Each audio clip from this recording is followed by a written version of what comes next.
ที่มีอายุเก่าแก่กว่า500 ปีเป็นวัดที่พระเจ้าติโลกราชกษัตริย์ล้านนาแห่งราชวงศ์มังรายทรงสร้างขึ้นและยังเป็นสถานที่สำคัญในการทำสังคายนาพระไตรปิฎกครั้งที่8ของโลกซึ่งการบูรณะในครั้งนี้วัด7 ยอดพระอารามหลวงร่วมกับสำนักศิลปากรที่7เชียงใหม่กรมศิลปากรได้จัดให้มีการบูรณะโบราณสถานทั่วบริเวณวัดกว่า9จุด12รายการจึงขอเชิญชวนพุทธศาสนิกชนผู้มีจิตศรัทธาทุกท่านมาร่วมบุญใหญ่ครั้งประวัติศาสตร์ซึ่งโอกาสบุญในครั้งนี้500 ปีจะมีเพียงครั้งเดียวโดยสามารถร่วมบุญได้ที่บัญชีวัด7 ยอดพระอารามหลวงเพื่อการบูรณะโบราณสถานเลขที่บัญชี839-222-7594 ธนาคารไทยพาณิชย์สาขานิมมานเหมินหรือติดต่อสอบถามเพิ่มเติมได้ที่ Facebook วัด7 ยอดพระอารามหลวงโทร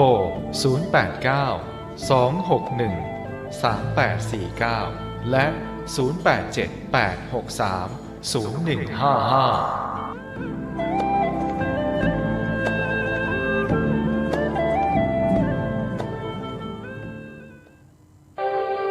0878630155นมัสการเจ้าค่ะวิกฤตโควิด -19 จะมีหลักธรรมใดช่วยได้บ้างไหมเจ้าคะเจริญพรสมัยพุทธกาลเกิดเหตุโรคระบาดในเมืองไวสาลีพระพุทธเจ้าให้คณะสงฆ์สวดพระพุทธมนต์เพื่อความเป็นสิริมงคลของบ้านเมืองและให้ประชาชนมีสติเกิดปัญญารอดพ้นจากภัยพิบัติได้สถานการณ์นี้ทุกคนตระหนักแต่อย่าตื่นตระหนกคนไทยต้องมีสติเพื่อฝ่าวิกฤตโควิด -19 ไปด้วยกันท่านกำลังติดตามรับฟังสถานีวิทยุกระจายเสียงพระพุทธศาสนาแห่งชาติและสังคมคลื่นเพื่อการศึกษาพระพุทธศาสนาและวัฒนธรรมระบบ FM 104.5 เมกะเฮิรตซ์รายการต่อไปเป็นรายการคดีโลกคดีธรรมที่จบไปแล้วนั้นเป็นรายการคดีโลกคดีธรรมดำเนินรายการโดยพระครูปลัดณรงค์ฤทธิ์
กล้าคิดก็ต้องกล้าทำอย่ากลัวถ้าทำความดีเป็นศึกษาปัญหาให้ทันท่วงทีเมืองไทยจะพัฒนากว่านี้รายการดีๆคดีโลกคดีธรรมขอรำพันบรรยายความคิดเครื่องหมายแห่งสีทั้งสามงามถนัดขาวคือบริสุทธิ์สีสวัสดิ์หมายพระไตรรัตน์และธรรมะคุ้มจิตไทยแดงคือโลหิตเราใสซึ่งยอมสละได้เพื่อรักษาชาติศาสนาน้ำเงินคือสีโสภาอันจอมประชาถ้าโปรดเป็นของส่วนองค์จัดริ้วเข้าเป็นไตรรงค์จึงเป็นสีธงที่รักแห่งเราชาวไทยทหารอวตารนำไปยงยุทธวิชัยวิชิตก็ชู ษยา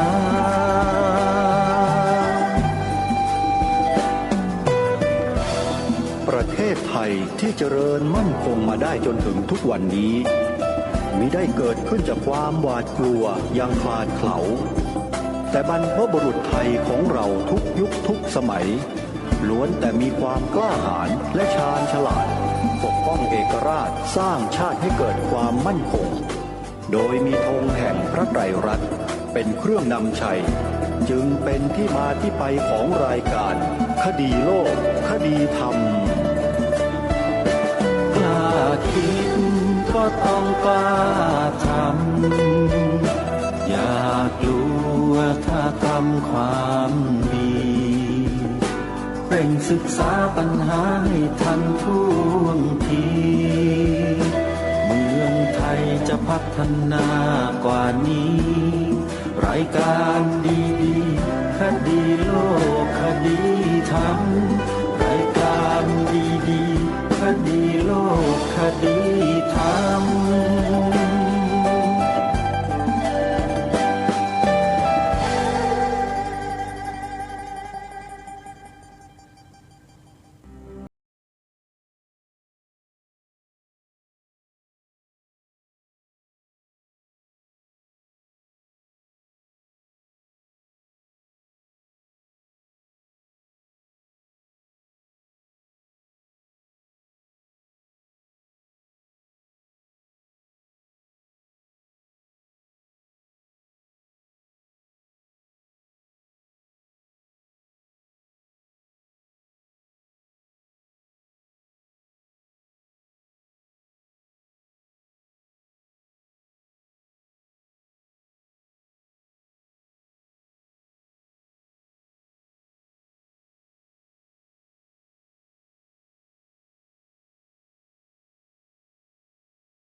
ปกติทุกวันจันทร์ถึงวันศุกร์และวันเสาร์อาทิตย์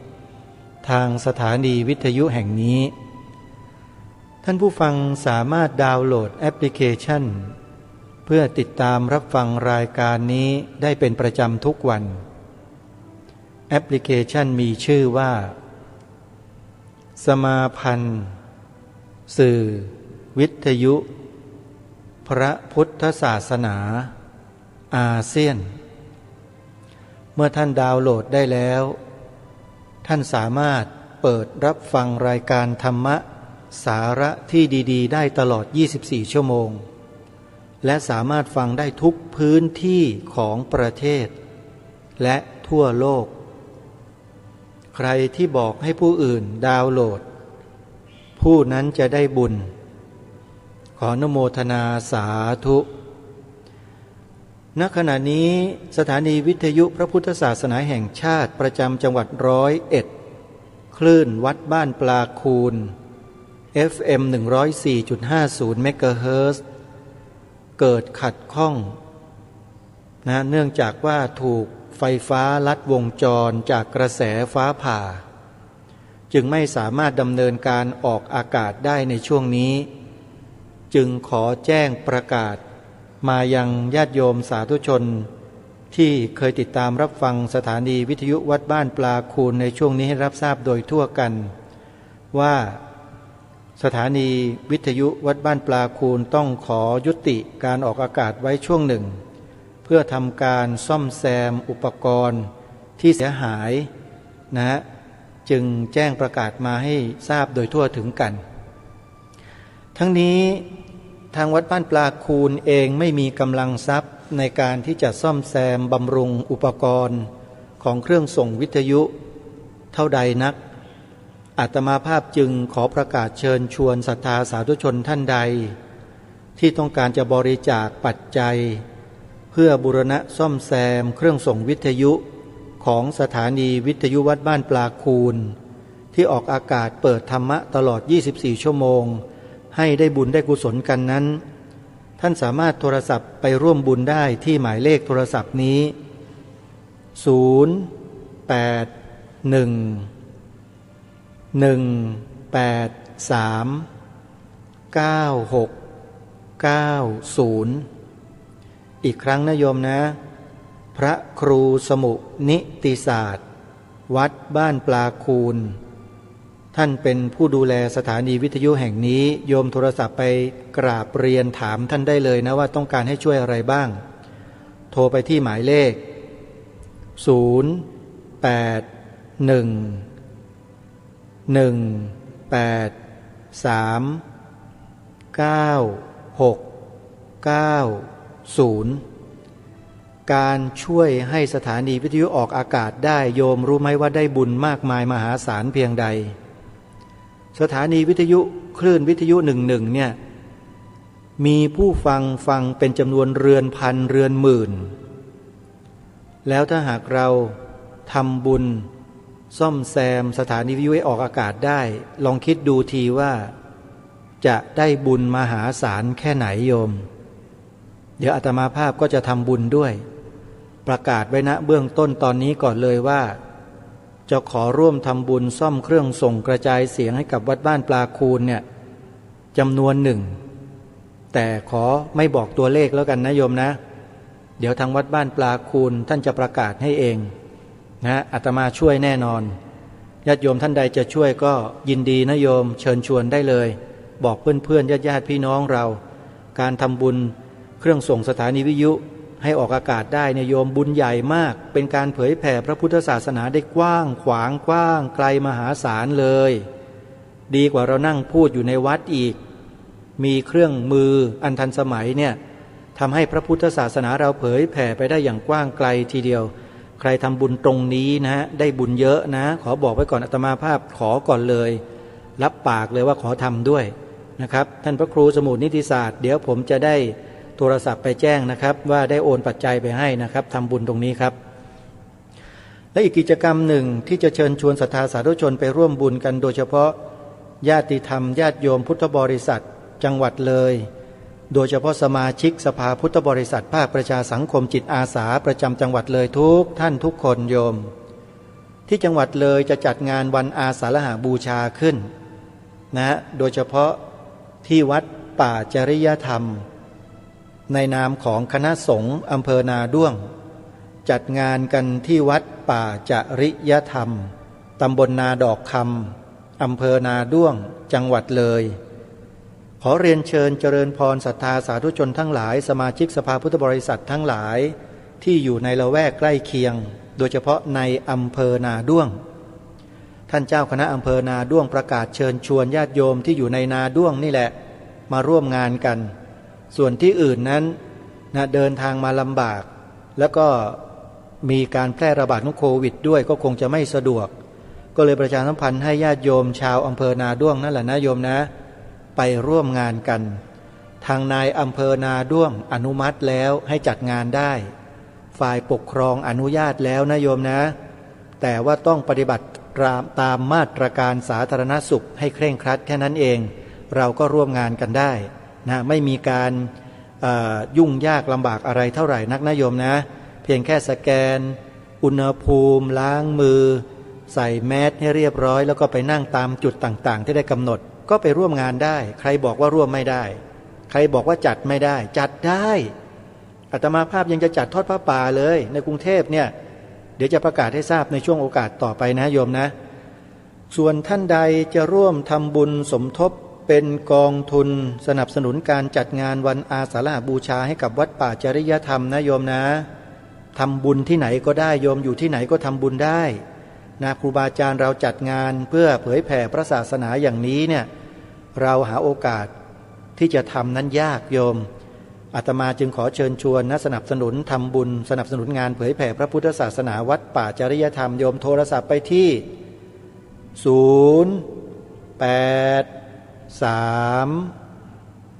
083 3 2 7 5 7 0 ญาติโยมที่อายุอานามสวสูงวัยเนี่ยมักจะจดไม่ค่อยทันบอกว่าท่านจะบอกเบอร์โทรศัพท์เร็วเหลือเกินเหมือนกับท่านพระมหาสุริยาเลยว่างั้นพระมหาสุริยานั้นนอกจากจะบอกเบอร์โทรศัพท์ไวแล้วท่านยังปากไวด้วยพูดเก่งเดี๋ยววันงานที่พุทธมณฑลจังหวัดเลยเนี่ยเจอท่านพระมหาสุริยาแน่นอนโยมไม่ต้องกลัวเดี๋ยวจะแจ้งให้ทราบว่าจัดงานกันนะก็อย่าลืมโทรไปนะโยมทำบุญที่วัดป่าจริยธรรมงานวันอาสาฬหบูชาในนามของคณะสงฆ์อำเภอนาด้วงโดยท่านพระครูจริยสารธรรมส่วนงานปฏิบัติธรรมงานเผยแผ่ธรรมวันอาสาฬหบูชาครั้งใหญ่จัดขึ้นที่พุทธมณฑลจังหวัดเลยโดยคณะสงฆ์จังหวัดเลยภาพรวมทั้งหมดทั้งฝ่ายมหานิกายและธรรมยุทธ์ร่วมกันจัดงานนี้ท่านประธานดำเนินงานคือท่านพระครูอุดมวรานุวัตรเจ้าคณะตำบลศรีสงครามเจ้าอาวาสวัดศรีอุดมวงศ์อำเภอวังสะพุงจังหวัดเลยเป็นแม่งานหลักประกาศเชิญชวนสมาชิกสภาพุทธบริษัทจังหวัดเลยทั้งหมดไปรวมกันที่พุทธมณฑลจังหวัดเลยส่วนการจัดงานวันไหนเวลาเท่าใดนั้นโยมฟังสปอตประชาสัมพันธ์ของสถานีวิทยุวัดศรีอุดมวงศ์ FM 101.75 เมกะเฮิรตซ์นะ 101.75 เมกะเฮิรตซ์จะแจ้งข่าวประชาสัมพันธ์งานปฏิบัติธรรมเผยแผ่ธรรมวันอาสาฬหบูชาที่พุทธมณฑลจังหวัดเลยโยมติดตามรับฟังนะรายละเอียดจะอยู่ที่นั่นแต่ถ้าหากว่าไม่สามารถจะทราบก็โทรศัพท์เบอร์นี้เลยโยมโทรไปที่ท่านอาจารย์พระครูอุดมวรานุวัตรหมายเลขโทรศัพท์ส่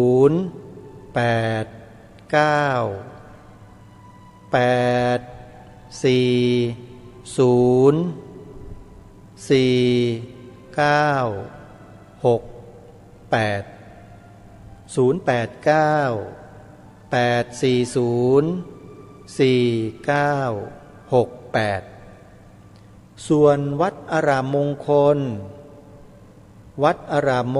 วัดป่าบ้านผือวัดหนองกายวัดฝายหินวัดสามชุกวัดธรรมัญญารามบางม่วงวัดเขาปรีดีและวัดอื่นๆที่เป็นเครือข่ายสายงานทั้งหมดก็คงจัดกิจกรรมวันอาสาฬหบูชาตามปกติเหมือนกันณที่นี้ใครที่อยู่ใกล้ฟังรายการอยู่ที่ไหนก็ไปร่วมงานที่นั่นนะโยมนะอย่าทิ้งวัดนะโยมถ้าทิ้งวัดแล้วมัดมันจะเกิดโยมเข้าใจดีเนาะ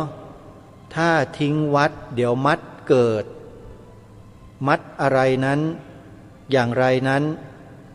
วันพุธพรุ่งนี้21 กรกฎาคม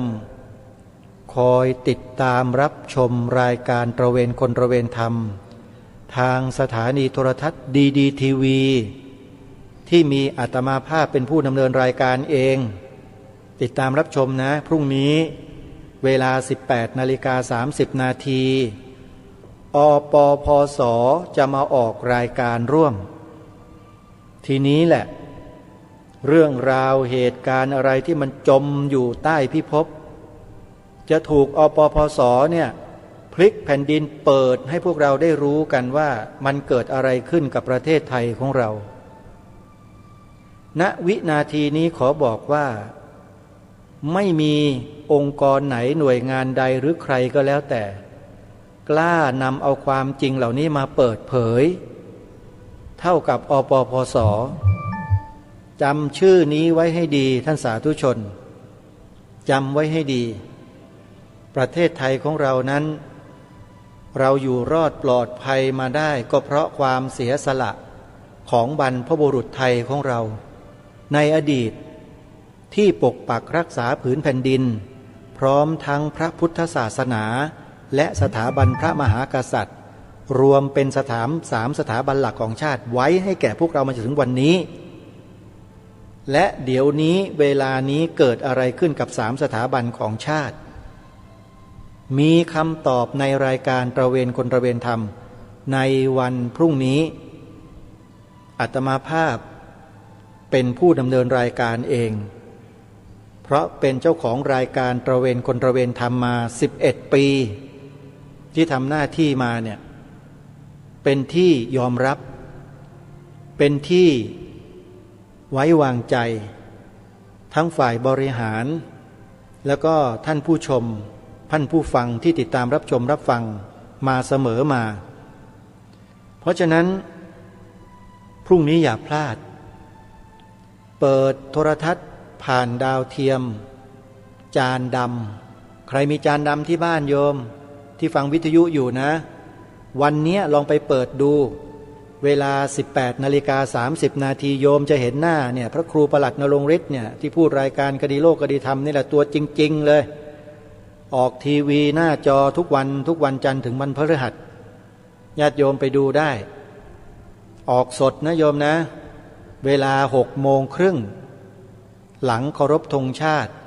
18:30อาตมาภาพก็จะพูดเรื่องธงชาติกับอปปสด้วยจะถามอปปสรู้จักไหมธงชาติสีแดงหมายถึงสีขาวหมายถึงสีน้ำเงินหมายถึงที่มาที่ไปเป็นยังไงดูซิว่าอปปสจะตอบอาตมาภาพได้หรือเปล่าแล้วก็ฝากถามไปยังนู่นแหละตั้งแต่ข้างบนยันข้างล่างผู้บริหารประเทศทั้งหมดตอบเหมือนกันไหมจะตอบบิดเบือนไปที่อื่นไหมทีนี้เราจะรู้กันแล้วว่าการตอบบิดเบือนเพื่อที่จะให้คนในประเทศนี้เข้าใจผิดถึงสีขาวในธงชาติว่าหมายถึงอย่างนั้นอย่างนี้อย่างโน้นเนี่ยคนพวกที่บิดเบือนนี้คือใครอปปสจะมาฉีกหน้ากากพวกนี้ออกให้เราเห็นกันอย่าลืมวันพรุ่งนี้นะติดตามรับชมกันส่วนสถานีวิทยุกระจายเสียงพระพุทธศาสนาแห่งชาติคลื่นต่างๆนะครับถ้าจะเกี่ยวสัญญาณเสียงออกอากาศก็ยินดีนะครับยินดีเป็นอย่างยิ่งนะฮะตั้งแต่เวลาประมาณ 18:30 นาทีเป็นต้นไปวิทยากรอปปสจะมาเปิดโปงขบวนการใหญ่โตมหึมาที่ต่อท่อมาจากต่างประเทศมาทำอะไรต่อไม่อะไรในประเทศไทยของเราที่ผ่านมาโดยมีคนบางประเภทในประเทศไทยนี่แหละเป็นตัวเปิดประตูให้สิ่งเหล่านี้เข้ามาแล้วมาทำอะไรต่อไม่อะไรกับบ้านเมืองของเราอาตมาภาพไม่ทราบแต่ได้คุยกับอปปสไว้เบื้องต้นไว้แล้วว่าการพูดจะพูดในแนวนี้เพราะฉะนั้นอย่าพลาดพระสงฆ์เรานี่แหละควรทราบและควรดูเป็นอย่างยิ่งเพราะเป็นผู้นำชุมชนเป็นผู้นำหมู่บ้านผู้นำชาวบ้านพระสงฆ์เวลาไปนำข้อมูลไปพูดแล้วชาวบ้านเขาฟังแต่ถ้าเป็นข้าราชการโยมเอา3 หารไว้ก่อนเรื่องนี้นะเรื่องที่กำลังจะพูดกันเนี่ยถ้าข้าราชการพูดแล้วเอาหาร3 หารเลยแต่ถ้าเป็นพระสงฆ์พูด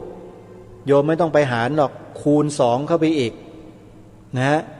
นี่คือความจริงพระสงฆ์เราไม่ได้มีผลประโยชน์ไม่ได้ไปรับเงินจากต่างชาติต่างศาสนาที่ไหนมาไม่มีแต่คนอื่นไม่รู้อาตมาภาพไม่ทราบแต่เชื่อว่าพี่น้องประชาชนคนไทยเราที่มีสติมีปัญญาพอเนี่ยก็คงทราบดีอยู่หรอกว่าเงินจำนวนมากมายมหาศาลเนี่ยมันสามารถทำอะไรต่อไม่อะไรกับประเทศชาติบ้านเมืองของเราได้ญาติโยมพิจารณากันเองว่ามันเป็นไปได้หรือไม่เชื่อว่าหลายคนคิดออกอย่างที่อาตมาภาพเคยถามผ่านรายการประจำว่าท่านผู้ฟังทั้งหลายทั้งฝ่ายบรรพชิตและคฤหัสถ์ท่านเชื่อไหมว่าตำแหน่งใหญ่โตในโลกใบนี้เนี่ยใช้เงินซื้อได้ท่านเชื่อไหมล่ะแล้วท่านคิดว่าตำแหน่งใหญ่โตในประเทศไทยเราเนี่ย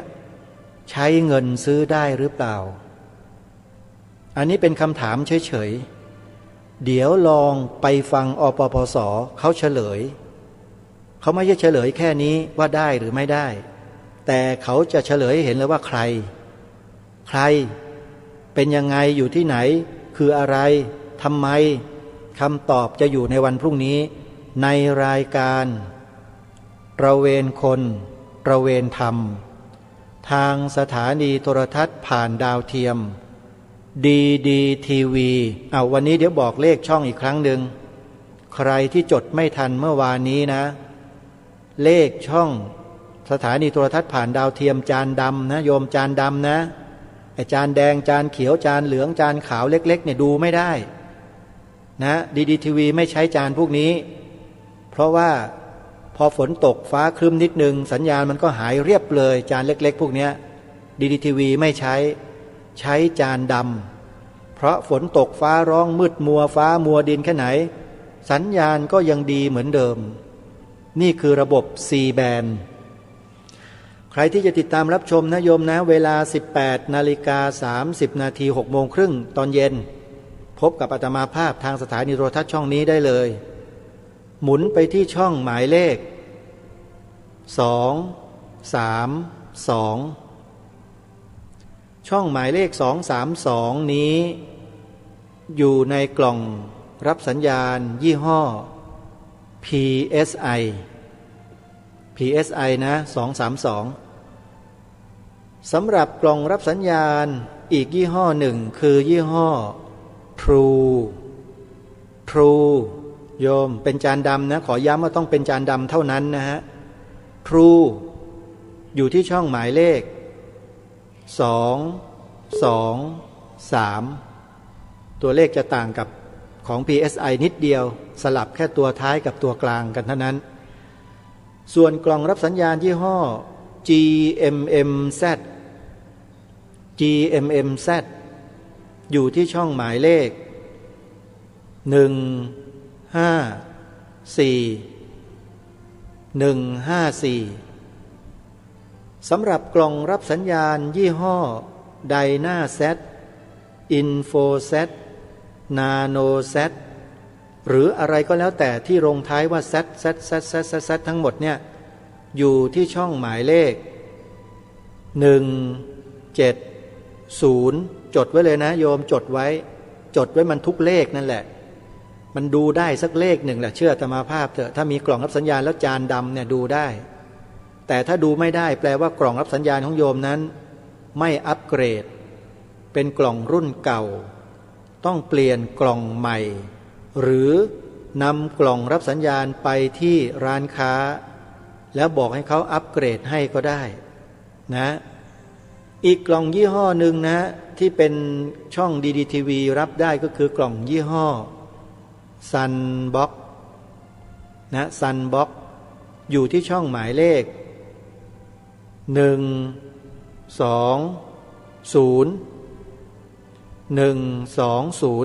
เมื่อสักครู่นี้ยังไม่ได้บอกหมายเลขของ Sunbox Dynaset Infoset Nanoset เนาะ Dynaset Infoset Nanoset เนี่ยอยู่ที่ช่องหมายเลข170นี่คือช่องทางของการติดตามรับชมสถานีโทรทัศน์ DDTV รายการตระเวนคนตระเวนธรรมในช่วง 18:30 นาทีนะฮะช่วงเวลาดังกล่าวเป็นรายการสดนะโยมนะอาตมาภาพนี่แหละเป็นผู้ดำเนินรายการโยมก็คิดดูแล้วกันว่าจะดูเด็ดเผ็ดมันจะเข้มข้นแค่ไหนก็แล้วกันถ้าหากว่าอปปส.มาร่วมรายการด้วยเนี่ยนะพรุ่งนี้ติดตามรับชมกันนะวันพุธที่21กรกฎาคมทางบรรณาธิการของสถานีโทรทัศน์ DDTV เปิดไฟเขียวนะเปิดไฟเขียวเรียบร้อยแล้วใครที่สนใจจะติดตามรับชมก็ไปดูกันได้นะฮะสำหรับข่าวประชาสัมพันธ์อีกข่าวหนึ่งก่อนที่จะฟังสาระที่ดีๆที่จะนำมาเปิดให้ท่านฟังกันในวันนี้ก็คือข่าวงานบุญทอดผ้าป่าสามัคคีออนไลน์ญาติโยมที่อยู่ในต่างจังหวัดทั่วๆไปที่ไหนก็ตามนะโยมนะท่านสามารถที่จะทำบุญออนไลน์ได้กับอาตมาภาพ ซึ่งกำลังทำการบูรณะปฏิสังขรณ์กุฏิหลังใหญ่เป็นกุฏิโบราณอายุ100 กว่าปีสร้างมาตั้งแต่รัชสมัยขององค์พระบาทสมเด็จพระนั่งเกล้าเจ้าอยู่หัวรัชกาลที่3นะเป็นตึกก่ออิฐถือปูนทั้งหลังทรงโบราณมีพระมหาเถระผู้ใหญ่ผู้ทรงคุณในด้านคันธทุระผู้เชี่ยวชาญชำนาญในอักษรภาษาบาลีเนี่ยท่านได้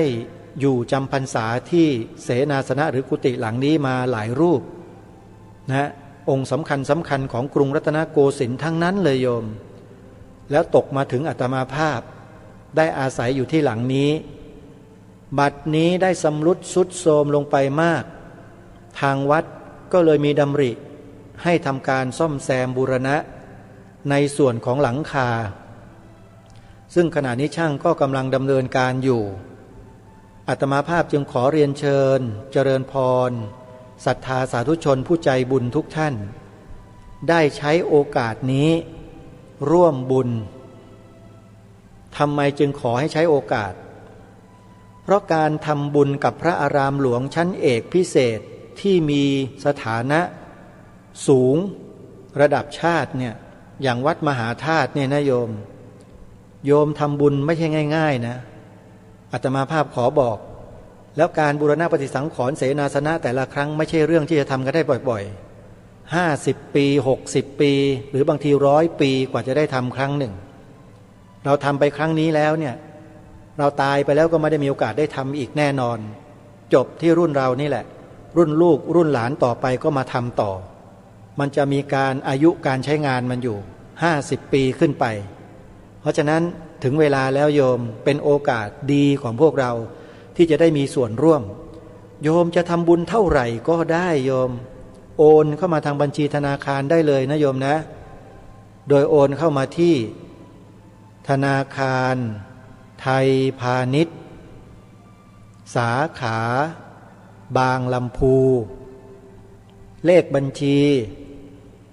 11421949897นะโอนมาแล้วช่วยโทรศัพท์มาแจ้งบอกกับอาตมาภาพด้วยนะโยมนะโทรมาที่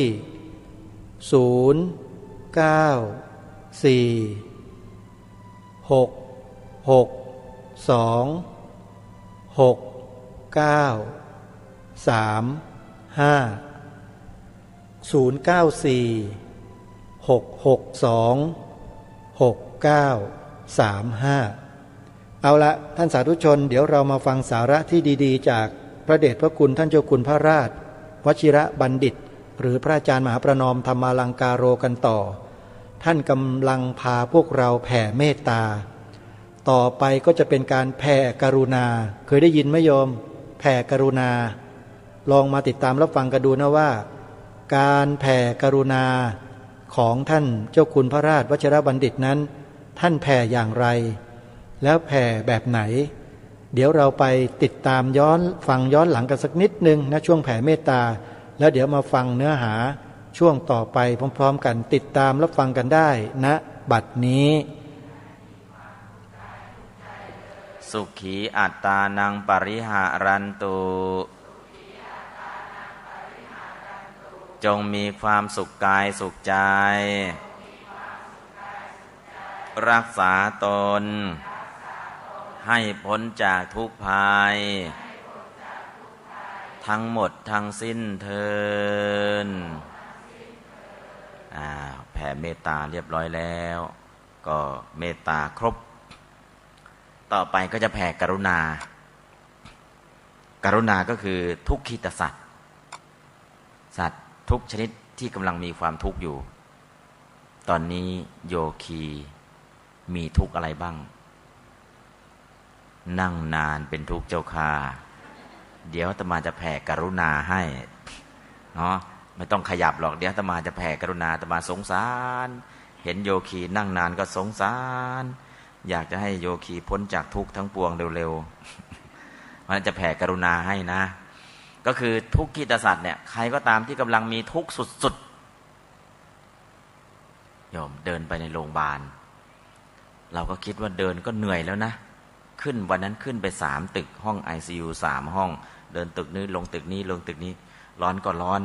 นะร้อนเย็นร้อนเย็นร้อนเย็นเข้าไปในห้อง ICU ก็เย็นเจี๊ยบออกมานอกห้องร้อนเข้าไปในห้องร้อนเจี๊ยบนี่ร่างกายมันชักจะลำบากแล้วแต่พอไปในห้อง ICU เราคิดว่าเราเดินจากตึกนี้ไปตึกนู้นเนี่ย3 ชั่วโมงเนี่ยเปลี่ยนตึกร้อนเย็นเย็นร้อนเย็นเนี่ยรู้สึกว่ามันก็ทรมานเอาพอควรทุกข์พอสมควรแต่พอไปถึงห้อง ICU ผมขอให้ลุกขึ้นได้ก็พอใจแล้วอย่างอื่นไม่ขออะไรหรอกขอให้มีชีวิตอยู่ได้ก็พอใจแล้วขอให้โลกนี้มันทุเลาหน่อยพอทนไหวก็พอใจแล้วมีพระมาสวดมนต์แผ่เมตตาก็ดีใจสุดๆแล้วแต่มาก็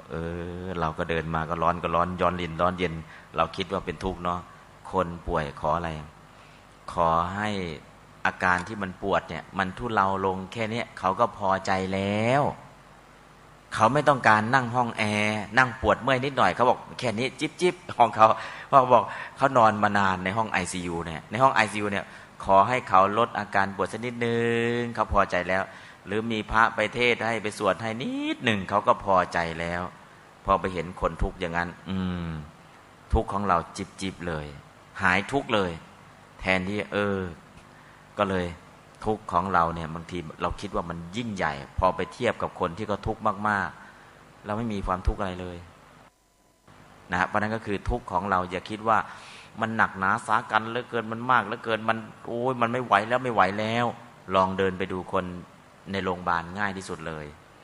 แค่เขายังมีลมหายใจอยู่เขาพอใจแล้วทุกข์สุดๆนะบางทีก็อาตมาไปห้องผู้ป่วยรวมคุณหมอครับช่วยผมด้วยเป็นพยาบาลเดินมาพยาบาลครับผมปวดท้องอีกแล้วอาตมาก็เนาะยืนอยู่ในห้องผู้ป่วยรวม2 ชั่วโมงมีศพเข็นศพออกไป5 ศพแล้วก็มีคนร้องขอความช่วยเหลือจากหมอจากพยาบาลจากเตียงนู้นจากเตียงนี้อาตมาก็ไปสวดให้ทีละเตียงสวดให้ทีละเตียงทีหลังก็ตะโกนดังๆโยมในห้องนี้ฟังนะอาตมาสวดได้ทั้งหมดแต่เตียงนู้นก็นิมนต์เตียงนี้ก็นิมนต์สวดไม่ไหวโยมตั้งหน้าตั้งตาฟังนะอาตมาจะตะโกนสวดเลยบอกพยาบาลแล้ว ก็เตียงนู้นก็ขอสวดให้หน่อยเตียงนี้ก็ขอหน่อยคือได้ฟังพระแผ่เมตตาให้ได้ฟังพระให้กรรมฐานกำลังใจมันขึ้นมาทันทีก็เลยเตียงนู้นเตียงนี้ก็ขอหมดอาตมาก็ไปสัก4-5 เตียงแล้วบอกพยาบาลไม่ไหวอาตมาขอใช้เสียงดังๆทีเดียวได้ไหมได้เจ้าค่ะได้เจ้าค่ะพยาบาลก็เลยหลีกให้ท่านหันหน้าไปทางนี้เลยก็ในทั้งอาตมาหันหน้าไปทางห้องโยมประนมมือไว้นะในห้อง ICU นั่นแหละแต่ว่าก็สวดเลยแผ่เมตตาให้ก็โอเคหน่อยคราวนี้ ถ้างั้นไม่ได้กลับวัดนะเตียงมันเยอะเพราะฉะนั้นเวลาอยากจะเห็นความทุกข์ของเรามันเล็กนิดเดียวไปดูตามโรงพยาบาลหรือสถานที่ที่กำลังทุกข์หนักๆแล้วก็กลับมาย้อนดูทุกข์ของเรานิดเดียวเท่านั้นเองนะฮะเพราะนั้นก็คือแผ่เมตตาเถอะนึกถึงใครนึกถึงคนที่ทุกข์ที่สุดลองลงมาทุกข์เล็กๆลงมาทุกข์นึกถึงทุกข์ที่สุดคือใครสัตว์ที่อยู่ในนรกสัตว์ที่อยู่ในเปรตสัตว์ที่อยู่ในอสุรกายสัตว์เดรัจฉานลองลงมาล่ะมนุษย์ที่กำลังเจ็บป่วยลองลงมาล่ะมนุษย์ที่ไม่เจ็บไม่ป่วยหรอกแต่มีความทุกข์บางอย่างก็ลองดูทีละนิดใครก็ตามที่กำลังมีความทุกข์อยู่เรียกว่ากรุณาเนี่ยมีทุกขิตสัตว์เป็นอารมณ์สัตว์ที่กำลังมีทุกข์ทั้งหมดเรานึกถึงเขาให้ได้แล้วพยายามแผ่กรุณาคือความสงสารเห็นใจเห็นอกเห็นใจนะตอนนี้นึกได้หรือยังโยมถ้านึกได้นึกไม่ได้เนาะ1 นรก 2 โรงพยาบาลก็แล้วกัน ก็ตรงไหนที่มันทุกข์แล้วก็เพื่อนมนุษย์ที่กำลังตกทุกข์ได้ยากตอนนี้นึกถึงเลยสัตว์นรกก่อนที่กำลังมีทุกข์มากๆนะขึ้นจากนรกขึ้นจากเปรตขึ้นจากอสุรกายขึ้นจากสัตว์เดรัจฉานและมนุษย์ที่กำลังรักษาอยู่ในโรงพยาบาลทั้งหมดที่กำลังเจ็บป่วยอยู่กำลังทรมานอยู่นะปรากฏออกจากนั้นคนที่เจ็บป่วยแต่ไม่ได้อยู่ในโรงพยาบาลหรือคนที่กำลังมีความทุกข์กายทุกข์ใจไม่ใช่คนอย่างเดียวนะสรรพสิ่งที่มีชีวิตทั้งหมดที่กำลังมีความทุกข์อยู่ในตอนนี้นึกเขาอย่าซ้ำเติมไม้ล้ม อย่าข้าม คนกำลังมีทุกข์อย่าซ้ำเติมให้มีกรุณาช่วยได้ก็ช่วยไม่ได้ก็วางอุเบกขาถ้ากรุณาได้ก็กรุณาถ้ากรุณาก็ไม่ไหวแต่กรุณาก็คือเราแค่ส่งจิตเห็นอกเห็นใจเท่านั้นเองนะเพราะนั้นก็ขอให้นึกถึงเขานะที่กำลังมีทุกข์อยู่อ่ะนึกถึงเนาะนึกได้หรือยังตั้งแต่อบายทั้งสี่มาถึงสัตว์ที่อยู่ในมนุษย์นี่แหละสัตว์ที่อยู่ในโลกมนุษย์เนี่ยมนุษย์ที่กำลังมีทุกข์ที่อยู่ในโรงพยาบาลนอกโรงพยาบาลที่กำลังมีทุกข์ทั้งหมดแม้แต่ตัวเราเองที่กำลังนั่งปวดนั่งเมื่อยอยู่นั่นแหละก็พยายามนึกถึงสิ่งที่มีทุกข์ทั้งหมดแล้วก็แผ่กรุณาว่าตามขอให้ทุกขิตสัตว์สิ่งที่มีชีวิตที่กำลังตกทุกข์ได้ยากทั้งหมดทั้งความทุกข์กายและทุกข์ใจขอให้สรรพสัตว์ทั้งหลายเหล่านั้นจงพ้นจากทุกข์ภัยโดยเร็วพลันเทินก็แผ่กรุณาขอให้ทุกคนที่กำลังมีทุกข์อยู่ขอให้พ้นจากทุกข์ตรงนั้นโดยเร็วพลันทุกข์กายทุกข์ใจทุกข์ใดๆที่มีอยู่ทั้งหมดขอให้พ้นจากทุกข์โดยเร็วพลันอันนี้คือเห็นอกเห็นใจสร้างกรุณาไม่มีการซ้ำเติมนะอันนี้ก็คือสิ่งที่เราจะสร้างให้ใจของเราสูงขึ้นกรุณาสงสารแล้วต่อไปมุทิตาความพลอยยินดีใครก็ตามที่รวยแล้วขอให้รวยยิ่งขึ้นไปทรัพย์สมบัติของเขาจงอย่าพินาศไปใครก็ตามที่สวยแล้วขอให้สวยยิ่งขึ้นไปขอให้ความสวยของเขาจงอย่าหายไปใครก็ตามที่เก่งแล้วขอให้เก่งยิ่งขึ้นไปขอให้สติปัญญาของเขาจงอย่าหายไปใครก็ตามที่เข้มแข็งแล้วขอให้เข้มแข็งยิ่งขึ้นไปขอให้ความเข้มแข็งของเขาจงอย่าหายไปคือสิ่งที่ดีงามที่คนอื่นได้แล้วทั้งหมดจะเป็นยศถาบรรดาศักดิ์ตำแหน่งเงินเดือนลาภสักการะที่เขามีอยู่แล้วเนี่ยเราขอแสดงความยินดี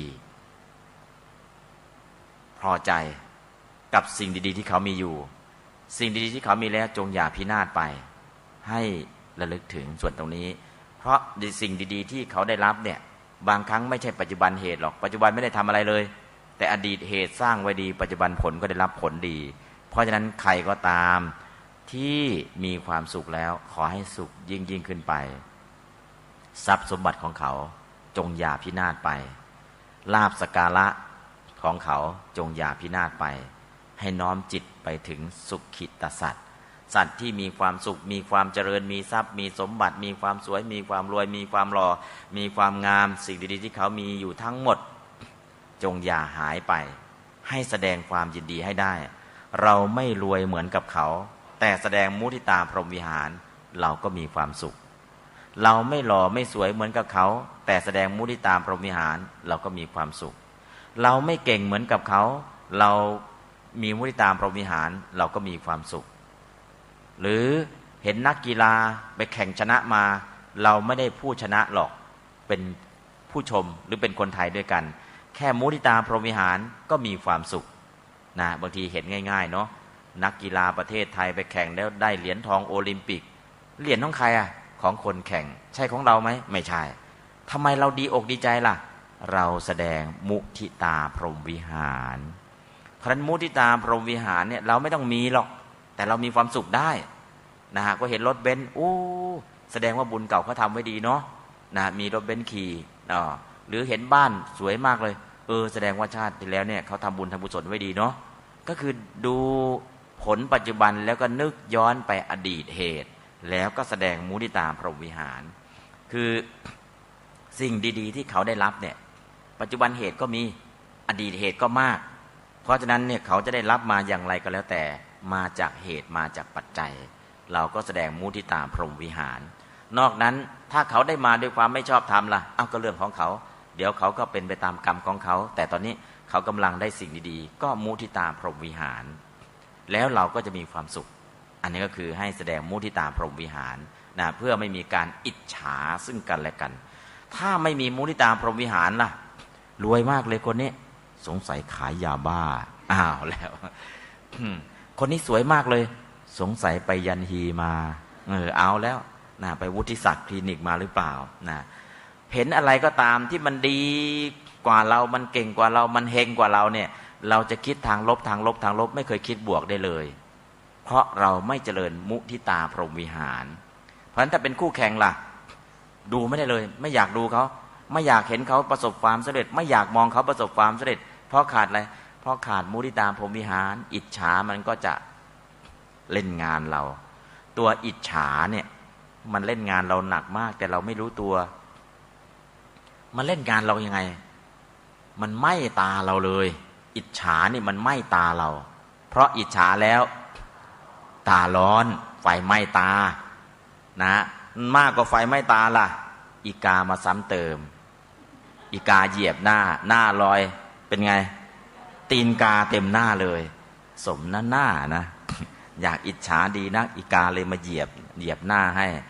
นะแก่ก่อนวัยหน้าเป็นรอยตีนกาเพราะนั้นเนี่ยอิจฉาคนระวังไฟจะไหม้ตาแล้วก็อีกาจะมาเหยียบหน้านะเพราะอิจฉาเนี่ยมันแรงเนาะเพราะฉะนั้นทำยังไงดีมุทิตาพรหมวิหารแสดงความยินดีเรียกว่าใครจะได้ดียังไงก็แล้วแต่เขามีอดีตเหตุและปัจจุบันเหตุที่ควรได้เราก็แค่แสดงความพลอยยินดีแค่นั้นจบพอจบมุทิตาพรหมวิหารแล้วต่อไปเสาต้นสุดท้ายก็คืออุเบกขาพรหมวิหารอุเบกขาแปลว่าวางใจเป็นกลางในสุขขิตสัตว์ทุกขิตสัตว์ใครที่มีสุขใครที่มีทุกข์ใครที่กำลังได้รับกรรมอย่างไงก็แล้วแต่เราไม่ใช่วางเฉยนะ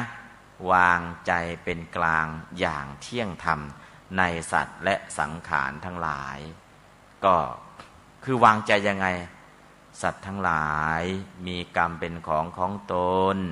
มีกรรมเป็นที่พึ่งมีกรรมเป็นที่อาศัยใครทำกรรมใดก็ได้กรรมนั้นไม่ว่ากรรมดีก็ตามไม่ว่ากรรมชั่วก็ตามทุกคนอยู่ด้วยอำนาจกรรมที่ตนเองกระทำเพราะฉะนั้นช่วยกันแผ่อุเบกขาพรหมวิหารนึกถึงสุขขิตสัตว์ทุกขิตสัตว์นึกถึงทุกคนที่กำลังได้รับผลทั้งกรรมดีและกรรมไม่ดี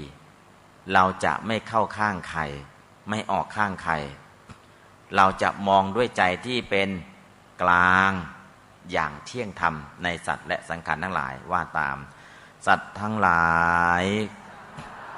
มีกรรมเป็นของตนมีกรรมเป็นทายาทมีกรรมเป็นที่พึ่งมีกรรมเป็นที่อาศัยใครทำกรรมใดก็จักได้กรรมนั้นไม่ว่ากรรมดีก็ตามไม่ว่ากรรมชั่วก็ตามจักเป็นผู้ได้รับผลกรรมนั้นอย่างแน่นอนอันนี้คือเจริญอุเบกขาพรหมวิหารนึกถึงกฎแห่งกรรมพรหมวิหาร4ครบแล้วแต่บอกอย่างเดียวนะคือเมตตากรรมฐานแต่เมตตาเนี่ยก็เรียกว่าประธานะในเอาประธานคือเมตตาท่านรองประธานกรุณารองประธานมุทิตารองประธานอุเบกขาก็เอาด้วยพูดถึงพรหมวิหารพูดถึงเรื่องเมตตาข้อเดียวแต่ที่เหลืออีก3เอาหมดเลยนะในฐานะที่เป็นอวินาภาวนัยในที่แยกจากกันไม่ได้หรือเป็นประธานในเอาหลักคือประธานคือเมตตาแต่กรุณามุทิตาต้องมาด้วยแต่ณปัจจุบันโดยมากเราเคยแผ่แต่เมตตากรุณาก็ไม่เคยแผ่มุทิตาก็ไม่เคยแผ่อุเบกขาก็เลยไม่เคยแผ่พระนาที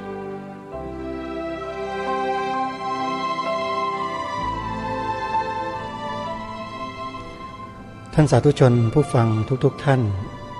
เนื่องด้วยเวลาของรายการของเราใกล้จะหมดก็เลยตัดสัญญาณเสียงมาที่ผู้ดำเนินรายการก็สรุปในช่วงท้ายให้พวกเราได้ติดตามรับฟังเนื้อหาสาระกันต่อพรุ่งนี้อีกวันหนึ่งถึงจะจบท่านเจ้าคุณพระราชวชรบัณฑิตก็กำลังนำพวกเราแผ่เมตตาแผ่กรุณาแ ผ่มุทิตาและช่วงจบไปเมื่อสักครู่นี้เป็นการแผ่อุเบกขา ส่วนในช่วงท้ายของเทปนี้ท่านจะสรุปให้เราได้เข้าถึงการอุทิศการแผ่เรื่องของพรหมวิหารสี่ต่อเนื่องกันไปอย่างไรนั้นเดี๋ยววันพรุ่งนี้เรามาฟังกันอีกรอบหนึ่งสำหรับวันนี้เวลาของรายการใกล้จะหมดช่วงท้ายขอประชาสัมพันธ์เชิญชวนทุกท่านอีกครั้งหนึ่งว่า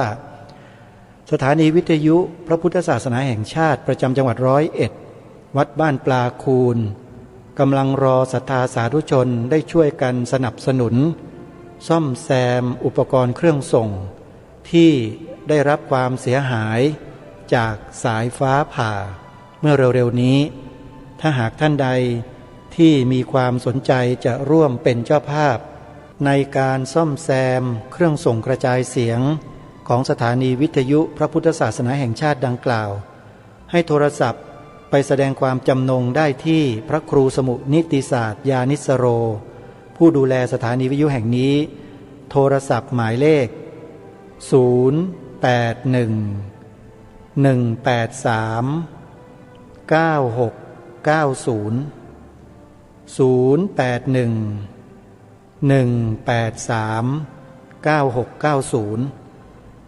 งานวันอาสาฬหบูชาที่จังหวัดเลย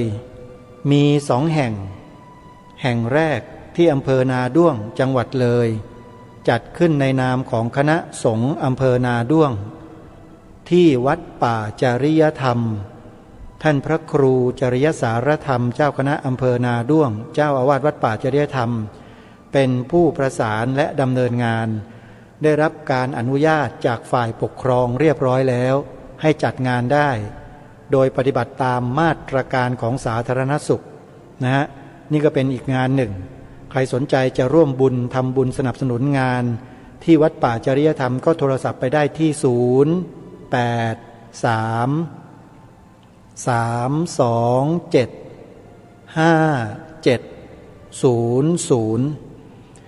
่วนงานวันอาสาฬหบูชาที่ส่วนกลางของจังหวัดเลยจัดขึ้นที่พุทธมณฑลจังหวัดเลยโดยคณะสงฆ์จังหวัดเลยงานนี้ถือว่าเป็นงานสำคัญท่านพระครูดมวรานุวัตร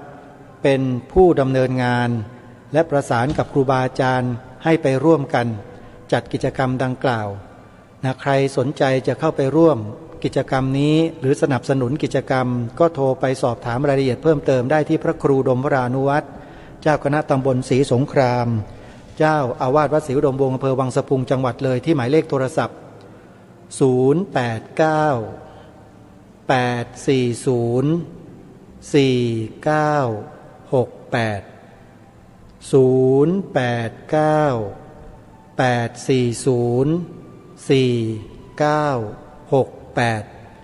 อย่าลืมวันพรุ่งนี้ติดตามรับชมรายการตระเวนคนตระเวนธรรมให้ได้อปพสจะมาเปิดโปงอะไรบางอย่างที่ซุกอยู่ใต้ดินก็จะขุดคุ้ยเขี่ยขึ้นมาให้เราได้เห็นกันนะ18:30 ตอนเย็นติดตามรับชมโดยพร้อมเพรียงกันวันนี้เวลาของรายการหมดลงแล้วอาตมาภาพต้องขอสมมุติยุติไว้แต่เพียงเท่านี้ขอความสุขสวัสดีในธรรมแห่งองค์สมเด็จพระบรมศาสดาสัมมาสัมพุทธเจ้าจงปรากฏเกิดมีขึ้นในจิตใจของท่านผู้ฟังทุกท่านทุกคนเทินขอเจริญพร